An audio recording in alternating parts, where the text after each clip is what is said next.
thought I'd do a little bit of an update of what it's been like to live in a tiny house in a relocatable cabin out in the middle of the bush.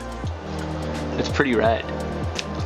My wife, my 7-month-old daughter and I have been living in our tiny house for about maybe a year now.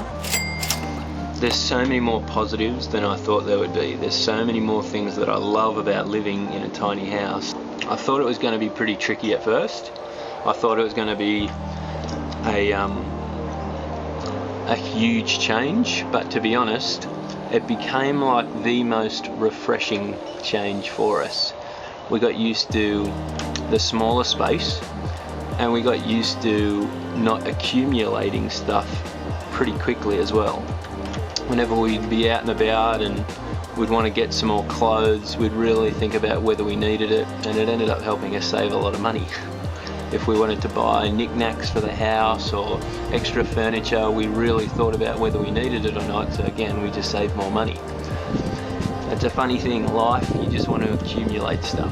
So I feel like it's helped us really cut down on a lot of that, and now looking back, I just feel like we've saved more money. As you can see, we've got a small space, but I feel like we've made it pretty cozy and heaps light and refreshing for us. Just having a small lounge room, a small little second bedroom, a bathroom, and our main bedroom, and also a really cool view.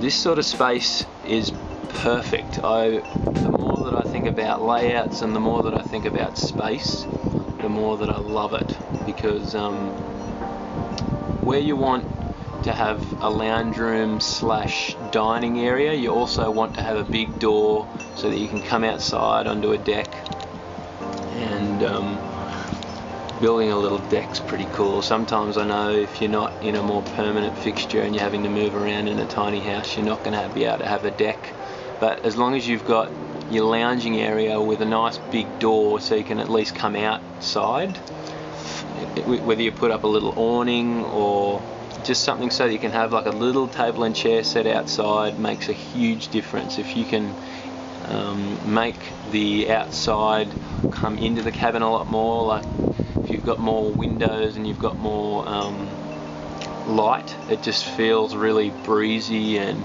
the sun gets in and kind of cleans things out. We've had no mold, we've had no, yeah, it's been really good.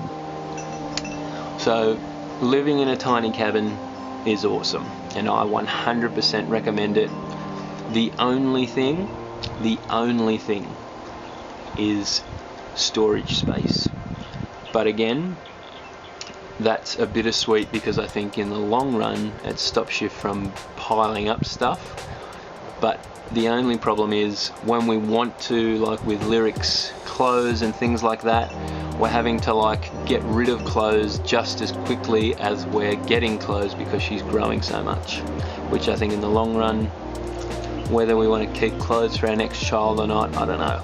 So that's the only thing. If you're going to do a tiny house, maybe set yourself up with a big huge big locker or wardrobe that you can kind of pull in and out and keep outside, and you can store some stuff in there. I don't know, that's probably the trickiest thing, but if you can find the right sort of storage space and work around it, I think you got yourself a keeper.